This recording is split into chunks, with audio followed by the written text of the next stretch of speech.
Kikuri Hiroi, everyone's favorite purple-haired, purple-eyed, constantly broke and constantly drunk bassist. One of the quirkier characters in the already quirky cast of the hit anime Bocchi the Rock. Her idiosyncratic vice, in the form of a crippling alcohol addiction, certainly makes her stand out from the cast. But does she really? I have reasons to believe that our girl Hiroi is far, far more like the other characters, even with her uniquely Kikuri personality, and also possesses a dark side that is often overlooked and not taken seriously. By the end of this video, I'll hopefully have made a decent attempt at showing you, the viewer, why.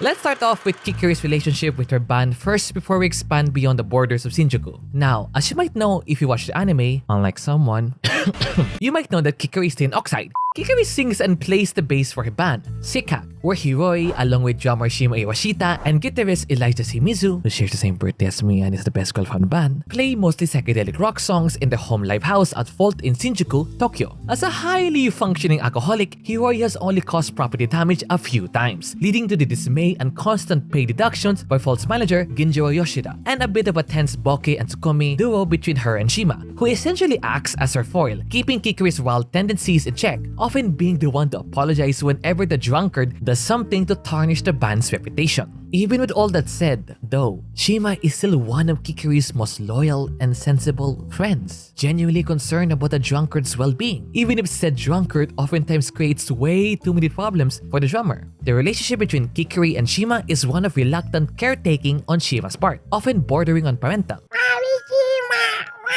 It is worth mentioning verbally that I will use the spin-off Kikuri manga for most of this video, as solely using the anime cannot give justice in understanding Kikuri. Having read most of the chapters, I love how Kikuri is given the main character treatment she deserves, as emphasized by Corrupt. But yes, you have been warned for the rest of the video. And if you also want to have the main character treatment, you should definitely like and subscribe. If we are to open chapter 2 of the spin-off manga, there is this one moment where we see Shima's exasperation in full display as she reprimands Kikuri for her drunken antics, which have once again led to complications for the band. Despite this, there's an underlying camaraderie between them, built over years of navigating the highs and lows of indie music. Shima's frequent role as the straight man in their dynamic often results in amusing exchanges, such as when she calls out Kikuri for attempting to justify her drunken behavior with vague philosophical musings. Wait a minute, why does this dynamic seem familiar?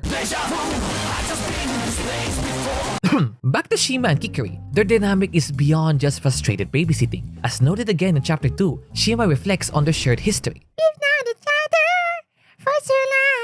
Recalling Kikuri's shy, introverted nature before alcohol became a coping mechanism. We'll talk about this later. We see that Shima understands the pain that drives Kikuri to her destructive habits, and while she doesn't condone them, she remains one of Kikuri's staunchest supporters. Shima is low-key like that one friend who sticks by her side, even considering how much of a disgusting disgrace of a degenerate you are for constantly overspending on anime merch and sleeping next to a body pillow on a nightly basis. Wait. What are we talking about? Other than these two, we have best woman Elijah Shimizu, who is the guitarist for the band. She meanwhile provides a quieter but equally compelling contrast to Kikuri's chaos, despite being a passionate weave. We can see this musically in their episode 10 performance. The synergy between Kikuri's raw, instinctive bass lines and Elijah's precise, deliberate guitar work is a testament to their complementary styles. Despite her calm demeanor, Elijah isn't above rolling her eyes or muttering under her breath when Kikuri inevitably stirs up trouble. Yet, there's no denying that she admires Kikuri's unfiltered passion for music. Now on the surface, she may seem more calm and well-mannered compared to Kikuri. However, this British ahoge hover also has her own eccentricities. As mentioned, she's a weave who's moved to Japan just for the reason to visit Comiket and to be in an anisong cover band. How she ended up playing for a psychedelic rock band is going to be something fun to unravel in her own character analysis. There are various chapters where she goes wild over anime, manga, and anything you and I might go crazy for. Screw Bocchi being relatable, Eliza might actually be us for real. This is worth noting as Shima inadvertently became the babysitter as well for Eliza, as evident in the short but sweet Sikak interaction moment with Kessoku Band in episode 10. Yeah, Bocchi, sadly Eliza doesn't quite balance out Kikuri. Just like the best drummer from the show, she too, as the de facto leader, has to make sure the band is grounded and focused. Because I don't know what sort of chaos would happen if you let Kikuri and Eliza let loose. Outside of the band, their interactions further emphasize the depth of the friendship. We can find many slice-of-life moments in the manga, from going on a summer holiday together to helping Eliza sell her fanfic in Comiket to visiting Kikuri when she got sick and many more moments. We can see that outside of Seikak, these three are actually close friends who value one another and deeply care for each other, especially with Kikuri. Ultimately, the relationship between Kikuri, Eliza, and Shima goes beyond mere bandmateship. Even if the main dynamic is Shima and Eliza handling their chaotic bases, their shared experiences, both on and off stage, have forged a deep bond that withstands the challenges brought by Kikuri's impulsiveness and Eliza's quirks. Together, they embody the spirit of Seikak, chaotic, eccentric, and unwaveringly supportive of one another. No wonder Ryo is a massive fan of this band. Oh, speaking of Ryo, there's this one well-known video in the fanbase that compares the bass lines of Ryo and Kikuri for the song That Band or Ano Bando from Kessoku Band. We get to hear each section in episodes 8 and 6 respectively. While the music theorists might rave over how different they sounded, some on the other hand connected their playing to the characters as pointed out by user Alice Wilson. From here, we can have a fascinating glimpse into the mutual respect and admiration between immensely talented musicians. Despite being both bassists, Kikuri and Ryo are foils to each other, with Kikuri embodying chaos and emotion while Ryo exuding cold, calculated aloofness. Ryo's bass lines reflect her meticulous nature. She writes her parts ahead of time, crafting intricate and technical compositions that showcase her skill. As noted by Alice Wilson, Ryo's bass line for the song is faster and more complex, fitting perfectly with Kessoku Band's sound but highlighting her tendency to work in isolation. ベースは自分の世界に入りすぎ。 In contrast, Kikuri thrives in the moment, crafting her bassline spontaneously based on what she hears. Her part in the impromptu performance with Bocchi in episode 6 is loose and supportive, designed not to overshadow but to enhance Bocchi's playing, giving her the confidence to perform in front of an audience. As Alice Wilson observes, Kikuri's playing isn't about technical prowess but about connecting with others through music. This empathetic, selfless approach to her craft reveals a side of Kikuri that's often beneath her drunken, disheveled exterior. While both characters are deeply committed to their music, their personal flaws manifest differently. Ryo's detachment may give the impression that it's hard for her to connect with her bandmates beyond the world of music. Kikuri, on the other hand, struggles with being too empathetic and selfless. Her excessive attachment to others and her inability to face her own issues have driven her to alcoholism, anxiety, and depression. But when she picks up her super ultra Shutondoki, she becomes calm and expressive, using her music to support and elevate those around her. This is particularly evident in her mentorship of Bocchi, where she focuses on helping her grow as a performer. Again, we'll further discuss this later on in the video. Despite the differences, Kikuri and Ryo share an unrelenting love for music that defines them as individuals. Ryo's decision to leave her old band because they prioritize commercial success over authenticity parallels Kikuri's deep connection to her band, Seikak, where she can pour her emotions into her bass lines and vocals. Both characters find solace in the instruments, using music as an outlet for their struggles and a way to connect with others. Other than that, they also share severe spending problems, as all bases should. Wonderful.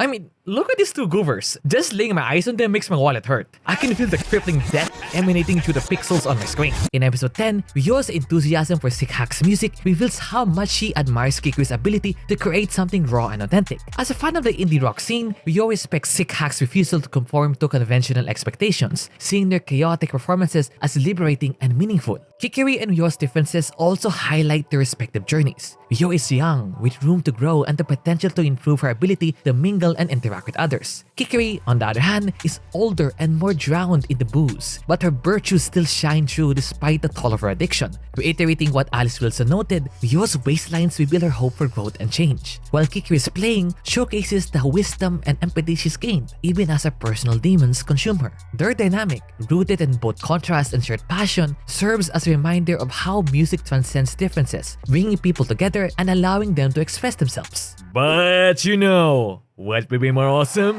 A bass battle between Kikuri and Ryo! I'm looking at you, Nijika. Please give us a beat.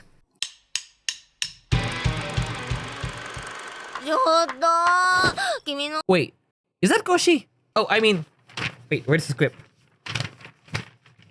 Ah, here it is. Let's talk about the dynamic between Kikuri and the sibling Dorito. Kikuri Hiroi's dynamic with Nijika Ichichi offers comedic tension grounded in Kikuri's chaotic personality and her history with Nijika's older sister, Seika. While Kikuri often tests Nijika's patience with her antics, their interactions also hint at a unique bond built on Kikuri's role as an indirect senpai to her and Kessoku Band. Kikuri's freeloading behavior is a recurring point of frustration for Nijika. As noted in episode 10 and supported by chapters in the spin-off manga, Kikuri frequently crashes over at the Ichichi household uninvited. She takes advantage of their hospitality by constantly using the shower, an act that has become such a regular occurrence that it has become a sort of trademark of her being a leech.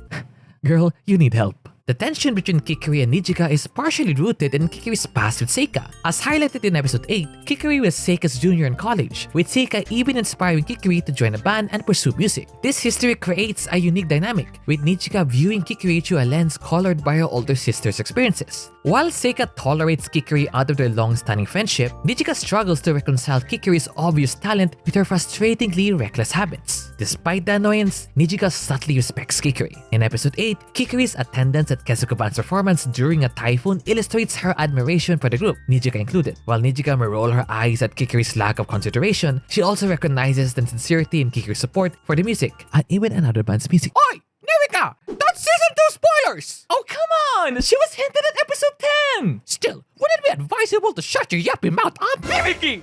We've been waiting for season 2 for so damn long! More and more souls are being sacrificed to the manga reading gods in this never-ending ritual of blood, tears, and Bocchi the Rock viewer shipping art! The anime-only population is dwindling! Tell me how long I shall be deprived of what I need!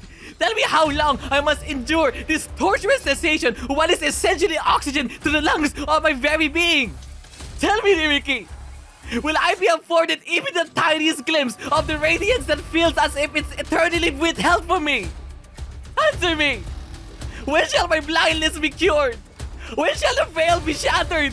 When shall my ever-ailing spirit be offered the panacea it so desperately needs?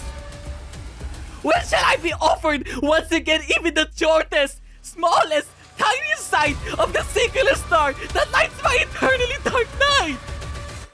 Tell me, when will I have more clips to admire my ocean Nijika Ichichi? Tell me, Niriki! Tell me! I don't know. It's so dark. My soul gem. I think it's fading. It's going over.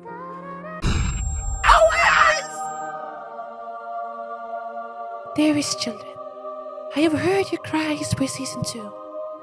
It is only but a test of your patience. Now rejoice. Oh, rejoice.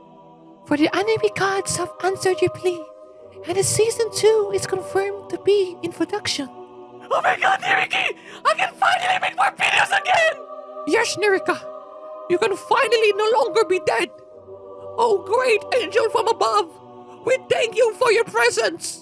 Yeah, thank you, radiating angel. But before you go, what should we call you? Well, just don't call me Ikuyo. Speak of the devil, the funny red Yuri shrimp. There, unfortunately, has not been as many interactions between Hitori Goto Lover 28 and our favorite drunk woman relative to the rest of the main cast. But, in my opinion, the two characters are as similar to each other as they are dissimilar. Confused? Good. By that, I mean to say that while they're both, on the outside, completely lacking in social anxiety, as well as the most loud and outgoing members of their respective bands, they're both like this for completely different reasons. The #1 Filipino member of Kessoku Band is extroverted naturally, meaning that the extroversion is her default setting, while Kiroi Hikori's extroversion powers come from her crippling substance abuse. As previously mentioned, Jan alcoholism is naturally an introvert, being the complete opposite of someone like most interactions, at least the ones that are very punctual, assistant scriptwriter can remember, involving the ever-burning radiance of the sun and the main expansion of 5,000 cans of beer are meeting her for the first time on episode 8. And unfortunately, aside from the aforementioned, future liver failure is rather deprived of interactions with coughing hydrogen bomb. So maybe we'll just have to shift the video topic a little and talk more about the soon and her interactions with her once kohai. I've been hinting at this for a while in this video, but I think it's time to talk about the second most important dynamic Kikuri has with another character, the older Dorito, Seika Ichichi. Kikuri and Seika share a unique dynamic rooted in their history, contrasting personalities, and shared passion for music. Seika, as Kikuri's senpai during their college years, played a pivotal role in shaping Kikuri's musical journey, inspiring her to pursue a career in the world of music. While Kikuri's chaotic lifestyle often tests the legendary tsundere's patience, their relationship is built on mutual respect and a deep unspoken care that has endured over time. Kikuri's entry into music is closely tied to her admiration for Seika during their college days. From lore in the manga, we can see that Kikuri was extremely shy and quiet who struggled to form connections. That is until she met a particular senior who was playing in a band. Being the senpai, Seika helped Kikuri out of her shell and became close with her during their college days. But seeing Seika perform was the spark Kikuri needed to pursue something in life. A similar premise to how Nijika found her true dream in life. She took all the time and effort to get into music. She joined the light music club in college to hopefully play alongside Seika, only to find out Seika had already left to start Starry and support Nijika, which is such a massive shame. How they better perform together in a future anime episode. I would sell a kidney to make that happen. Oh, don't quote me on that. This unexpected decision of Seika to leave music profoundly affected Kikuri, who felt abandoned yet motivated by her senpai's example. This gave the push Kikuri needed to reach out to Shima and form a band together. As Archa from the server stated, Seika was the reason for her to get into the scene and how sad she was after she left. This sense of loss, paired with admiration, continues to define Kikuri's view of the tsundere. Back to the present, her current relationship with Seika is marked by a mix of nostalgia and annoyance, as some point out that her being annoying to Seika adds a lot of comedic relief to the show, making scenes involving them memorable and iconic. Give the show a comedy show! Kikuri's unannounced visits to the Ichichi household, her tendency to freeload, and her genuinely chaotic behavior make her a source of comedic frustration for Seika. Yet, Seika's care for Kikuri remains evident in how she tolerates these disruptions, providing her with support even when it's underserved. See guys, Seika is also an angel. She might slap you with her guitar, but she actually cares deep down. Oh there, maybe you guys are into that. One thing to point out with these two is how they act as mentor figures, particularly to Bocchi, albeit in contrasting ways. Seika provides structure and tough love, running Starry and giving Kessoku Band a platform they need to grow. Kikuri, on the other hand, adopts a more chaotic and pathetic approach, often acting as a mirror for Bocchi's insecurities while offering unconventional but meaningful advice. As one Redditor pointed out, like Seika, she can also be observant. Their shared nurturing of Bocchi and Kessoku Band highlights the chemistry between Seika's discipline and Kikuri's emotional intuition. The more you watch and rewatch, like an insane person, moments between these two, you can deduce that they have chemistry. This chemistry is further highlighted by Kikuri's vulnerability when interacting with Seika. Archa once again insightfully observed, the real Kikuri is behind that mask when she gets real and gives Bocchi some words of wisdom, or when she talks to Seika about how she was her inspiration. No wonder they low-key are a great duo, or even a ship, because of their ability to bring out the best and sometimes the worst in each other. While Seika provides Kikuri with a semblance of stability, Kikuri reminds Seika of the passion and freedom that music can bring. Their dynamic serves a poignant reminder of how mentors and peers can shape one another in unexpected ways, even amid chaos and frustration. These two are a perfect embodiment of the spirit of rock and roll.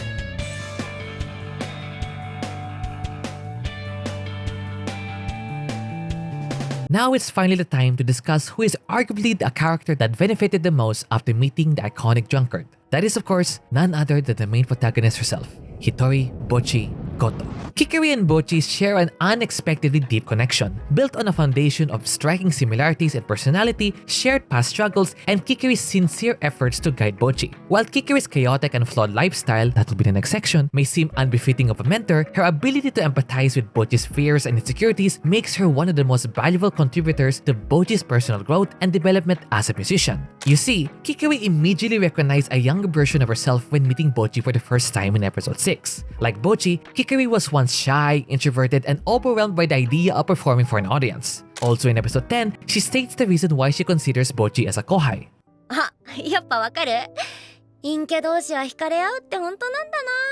This shared past allows Kikuri to understand Bocchi's doom spiral thinking and wild imagination, traits she sees mirrored in her own reactions and anxieties. As one writer puts it, her insecurities, her past, the way she has come, how she wants to support Bocchi and give her advice, screamed this is going to be a good mentor. And as stated earlier, we can see this in action in episode 6 where she gives wonderful advices to Bocchi.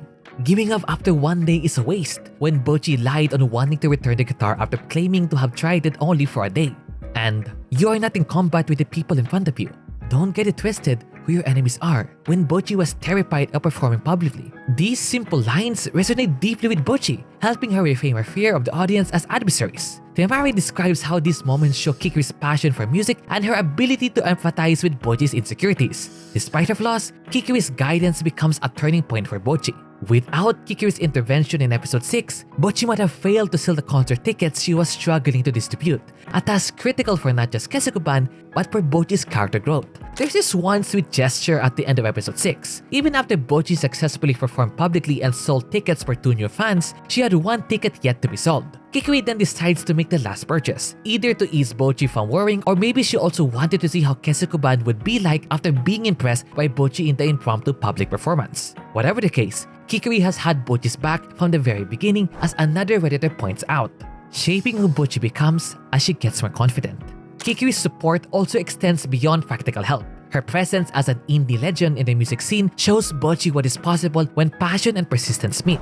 Kikuri is a symbol for Bocchi to show what she could do if she pushed herself. She's there to show Bocchi that introverts like her can achieve great things if they try hard enough. Despite being a crazy drunkard who's always broke, Kikuri's role as a mentor to Bocchi is undeniable. She provides a unique combination of wisdom, empathy, and encouragement that resonates deeply with Bocchi. Kikuri's efforts culminate in her becoming not only a mentor but also Bocchi's first outside-the-band fan. Her admiration for Bocchi grows as she watches her overcome challenges. This admiration is most evident during episode 8. Despite the intense typhoon, she made the effort to show up and give her support to Bocchi and Kessoku Band, a testament to Kikuri's respect and care for her kohai. In Kikuri, Bocchi finds not only a mentor but also a reflection of her own potential, an example of what she can achieve by believing in herself and embracing her passion for music. Kikuri's ability to understand Bocchi's struggles and to provide her with the encouragement she needs is a testament to how even the most unlikely mentors can have a profound impact. And yet, even if she may seem like the perfect mentor, we mustn't ignore the single largest flaw of her character, which, sadly, quite a lot of us are able to relate to. Kikuri might be all for the laughs and giggles, but she also happens to be a cautionary tale of what not to do, what not to resort to in order to face our anxieties. Following the approaches done with the past 3 character analysis, we'll be using the only song as of Season 1 found from the anime that is written by Kikuri that gives us the main framework in breaking down the case of Kikuri Hiroi, a case embodying unfulfilled aspirations, emotional isolation, and destructive coping mechanisms. We'll be using David Dowak's English cover of Sick Hack's I'm the Only Ghost, which I recommend checking out as it's such a banger of a cover. Kicking off, the first verse of the song captures Kikuri wandering the streets late at night, lost in deep contemplation. The carefree revelry of others she observes contrasts sharply with her subdued introspection, highlighting the loneliness and dissatisfaction that permeate her life. She reflects on her unfulfilled aspirations and laments the choices that had brought her here. The second verse continues this narrative, depicting emotional exhaustion and a sense of disorientation. There's this one line, low on battery, which could symbolize Kikuri's dwindling energy and spirit, further emphasizing her struggles with emotional depletion. Moving over to the first pre-chorus, Kikuri compares her current life to those of others who seem far more accomplished, hinting at the underlying dissatisfaction that drives much of her behavior. From the verses and pre-choruses alone, we can see a side of her lovable drunkard full of self-contemplation and lingering regrets, especially of her past. We have made brief mentions of Kikuri's past with the previous sections, and now it's time to properly discuss it. From evidence from both episodes 6 and 10 in the anime to many chapters from the spin-off manga, we can see that Kikuri was practically Bocchi when she was her age. She too was lonely and faced social anxiety, and even a wider range of anxieties. She too struggled to form connections and never had a real connection with someone until she entered college, even if she and Shima knew each other in high school already. Like Bocchi, she too is introverted and reserved, which made it challenging to express herself openly, leading her to feel isolated even among her peers. This can be seen at the second pre-chorus of I'm the Only Ghost, which might hint to her past of being left alone and feeling misunderstood by others. Someone help Kikuri right now! You know, with both Kikuri's and Bocchi's case of isolation and loneliness, I did some extra digging to understand the case of loneliness in a broader context of the real world, which is part of the reason why this video was super delayed. Kikuri's and Bocchi's relatable struggles amplify the broader loneliness epidemic of the whole world, particularly in Japan. In his documentary, How We Became the Loneliest Generation, Cold Fusion gave us a deeper understanding of what some health experts dub as the loneliness epidemic, where more and more of the growing population are becoming more isolated from others, and thus everyone feeling more lonelier than ever. To keep things simplified, the reason modern society is this way is because of a gradual shift of global society from close, tightly knit communities with shared cultures and beliefs to hyper-individualism, where each person has their own unique sense of identity that separates them from one another. In other words, decreasing shared culture. Another reason ties into the economy, where if the economy is at a negative, there's a growing pressure to spend more time to work and find sources of income. This is why Generation Z and Alpha spend the least amount of time socializing compared to earlier generations. Damn, we're too broke to yap. Back in Japan, there was one significant economic period that led to Japan's loneliness epidemic. In Japan, the issue is especially severe. In 1991, their central bank popped a stock market and real estate bubble by raising interest rates.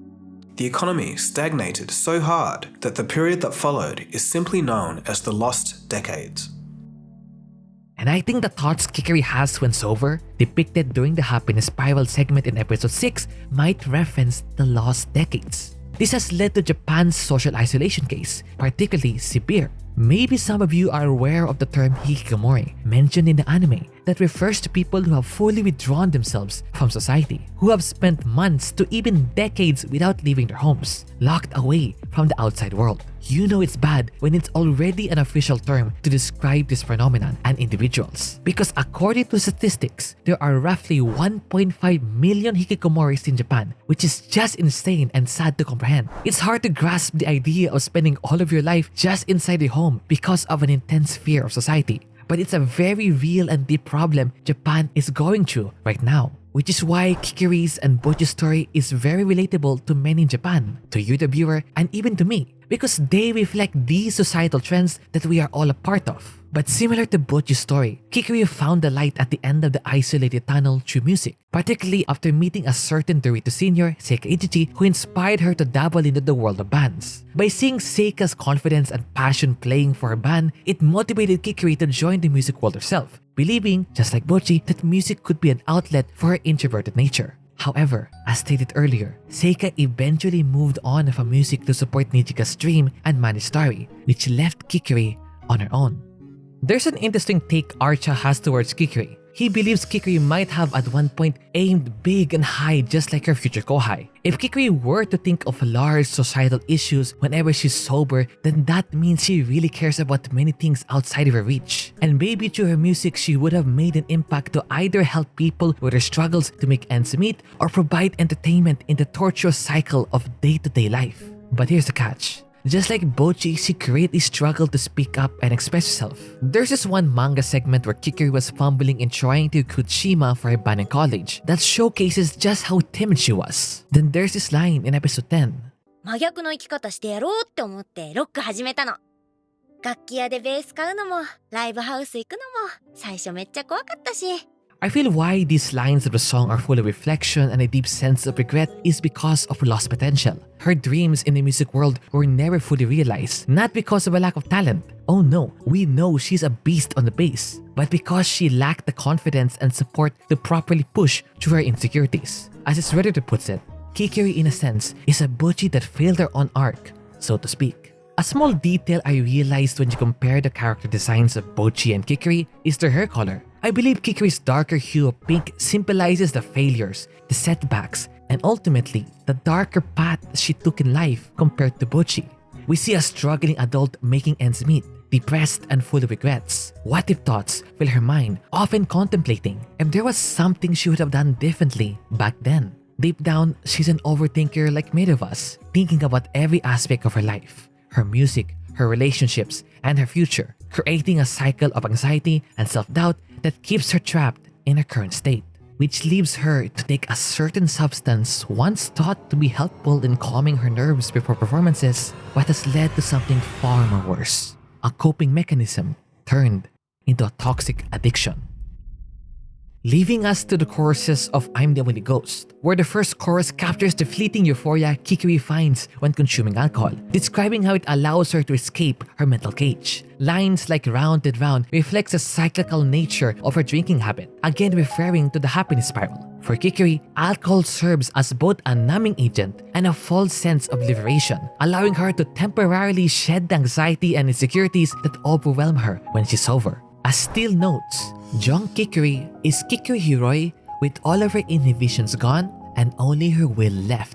This lack of inhibition makes her carefree, outgoing, and charismatic, qualities that fuel her performances and public persona. However, the cost of this freedom becomes apparent in the second chorus, where phrases like gargle and spit it out and spreading rust on my toast reveal the regret and emotional toll that follow each bout of drinking. As I mentioned earlier, Kikuri's consumption of alcohol represents our tendencies, as humans tend to rely on coping mechanisms whenever stressed or anxious. Every person, according to Very Well Health, relies on coping mechanisms, and there are two types: problem-focused coping, where the goal is to eliminate the sources of your stress, and emotion-focused coping, where it focuses on your emotional response to stressful events. Kikuri represents avoidant emotion-focused coping. Instead of addressing the root causes of her stress, social anxiety, loneliness, financial instability, and self-doubt, she turns to alcohol as a temporary distraction. While this strategy may be helpful at the moment, it prevents her from making meaningful progress in dealing with her problems, ultimately worsening her mental and emotional state. Research shows that avoidant coping mechanisms are linked to negative outcomes. It's like brooming the dust under a carpet. You are covering the problem, not actually solving it. So in the end, the stress and anxiety will return and usually be more intense. Hence why Kikuri, and possibly her liver, gradually developed a greater tolerance and dependence on alcohol and her inability to break free from her destructive habits. So it is certain that instead of solving her social anxiety like Bocchi, she just used alcohol as a coping mechanism and never actually went to properly resolving it.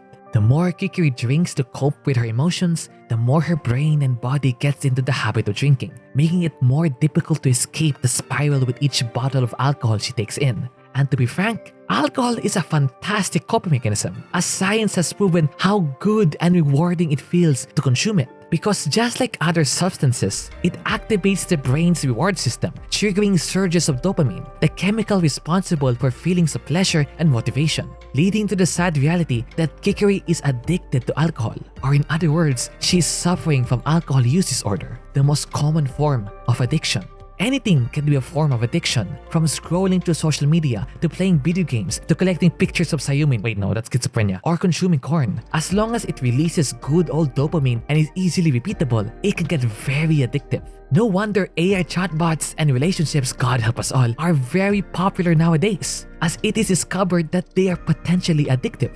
At the beginning, you may feel happy taking that substance or engaging in that activity, but you soon find yourself seeking it over and over again to the point that you feel trapped. What started as something beneficial turned out to be your worst nightmare, making it very difficult to break free from that cycle. And Kikuri perfectly showcases how dangerous addictions really are. When going to various Reddit posts while researching for this video, there were some remarks that showed concern over Kikuri's alcoholic nature. And while it is up to personal opinion if her issues should be taken with greater significance in the anime, one Redditor's remark offered a grim reality into Japanese portrayal of alcoholic characters. According to them, in Japanese culture, alcohol is often seen as a symbol of adulthood and a tool for social bonding. However, this normalization of heavy drinking has contributed to a significant public health issue. According to Japan's health ministry, approximately 1 million in Japan suffer from alcoholism, while an estimated 9.8 million are at risk of alcohol dependency. Kikuri is an exemplification of the darker side of this drinking culture. Her reliance on alcohol is celebrated as part of her rock legend persona, but it also mirrors the struggles of countless individuals who turn to alcohol to cope with societal pressures. Additionally, Kikuri's character plays into the trope of the girl boss alcoholic, where heavy drinking is portrayed as a marker of independence and confidence. Back to the Redditor statement, which I am paraphrasing, drinking alcohol is seen as masculine, so characters are turned into alcoholics as a way to communicate that they are girl boss types. This framing adds to Kikuri's comedic appeal, but risks trivializing the severity of her addiction. Another Redditor didn't mind her being an alcoholic, but what is concerning is how her life is just pitiful despite how successful she is as a musician. As they put it, getting drunk is fine, but you don't become successful and poor at the same time. Despite her status as a respected musician, she struggles to make ends meet. spending much of her income on alcohol, her freeloading habits, eating restaurant leftovers, using other people's showers, and relying on the generosity of her kohais, Bocchi and Ryo, highlights the extent to which her addiction has eroded her independence. It has gotten so bad that in the spin-off manga, she's even susceptible to another form of addiction: gambling to get income. Ah, shoot, she's playing Uma Musume! Her behavior also strains her relationships, particularly with her bandmates, who are often left to clean up messes she creates while drunk. But thankfully, based on the spin-off manga, it doesn't seem like they'll be leaving her anytime soon. I hope. But there's more to why Kikuri might choose to stay addicted to alcohol, because there's an underlying fear that many of us can relate to: the fear of rejection. It's a tragedy to be in Kikuri's situation, as she constantly fears that if she were to give up alcohol one day, maybe everyone who knows her would see as boring and uninspiring. She made herself known in the indie space for being this wild, crazy, yet super talented musician. Her popularity stems from how outgoing and charismatic she is, a representation of most society's biases for these types of people. I'm sure there are thoughts in her mind that say, if I become sober, will my bandmates stick by my side? Would Seika continue to be popular if I acted differently on stage? Would Bocchi and Ryo still treat me as their senpai if I become less cheerful? Alcohol not only is her coping mechanism, it's her mask to fit into the mold that she feels incapable of embodying on her own. However, this mask isolates her even further. While drunk Kikuri is loud, funny, and confident, sober Kikuri is vulnerable and deeply insecure. At the time, she likely didn't understand the risk of using alcohol to alter her behavior. But now, seeing the success of Seika and the attention she is getting when she's drunk, she can't stop drinking alcohol to be at risk of losing it all. Kikuri is that person who hides who she really is in fear of being isolated. Her mask is now what the world sees of her. Even how dangerous it is to her health, even how destructive her life has become, she decides to have this life instead of fading away to irrelevancy, like a bird trapped in a cage that she willingly created for herself, to fulfill the desire to be loved, respected, and most importantly, to be heard.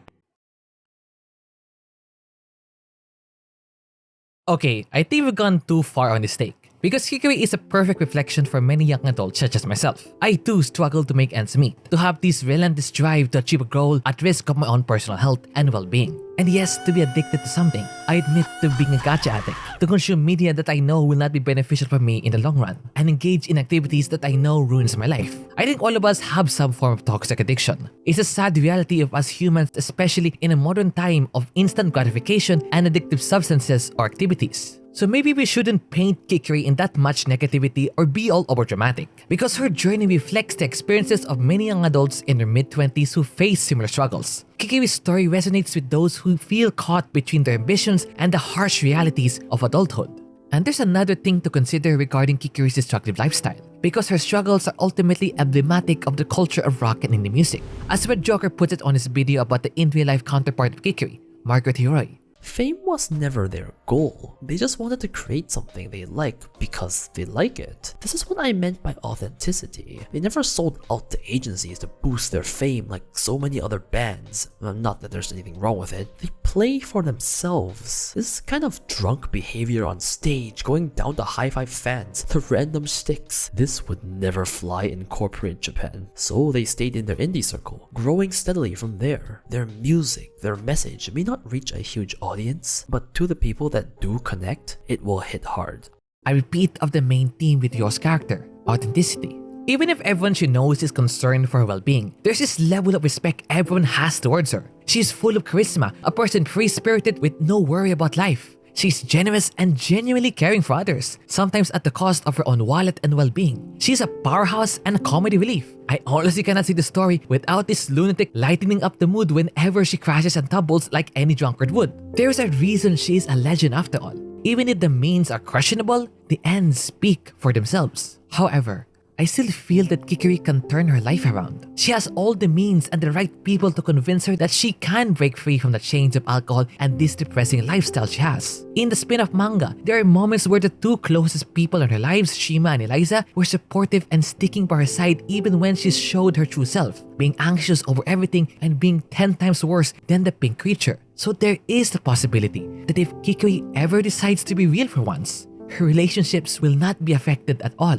And there's a kohai, Bocchi. Bocchi is a testament to how far you can achieve if you push yourself to face your problems. Sure, you may stumble and jump off stages, but she always stands right back again, not backing down. I personally believe that a kohai and senpai relationship are beneficial for both sides. Kikuri is both a fantastic mentor who just knows Bocchi from day one, able to give the right advice in the right moments. But she's also a cautionary tale, a warning for Bocchi if she ever attempts to take the dark path of never really facing her problems in life.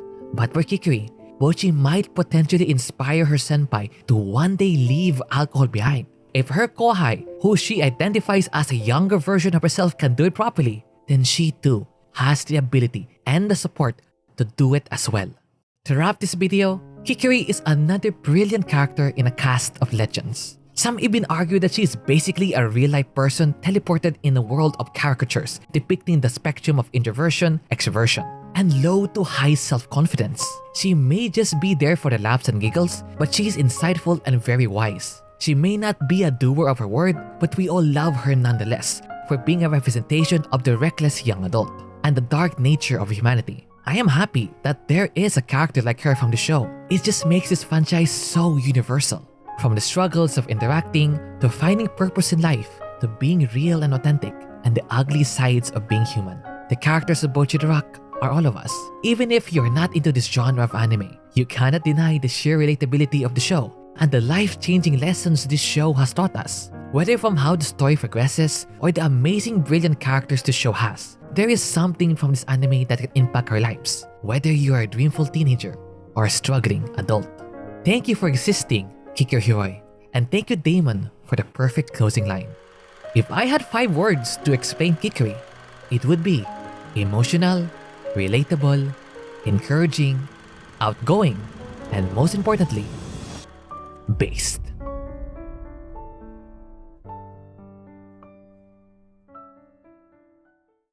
Thank you so much for watching yet another character analysis. I sincerely want to apologize for the extremely long delay to produce this video. It took me months of being busy with other projects, battling school tasks, facing both procrastination and writer's block, and even having my mental health at a near critical low. But I want to shout out the amazing people from the Red Hotspot who have supported me through thick and thin. This video will not be possible without them. I also want to shout out Rodska and Color TV for assisting me with the script, even if they also contributed to the delay. The next character I'll be analyzing will be Seika Ichichi. When that will be uploaded is not sure. But I want to take as much time as I can to perfectly understand the older Dorito sister and to produce that video in high quality. Shout out to the channel members for the endless support and for you the viewer for watching this video till the end.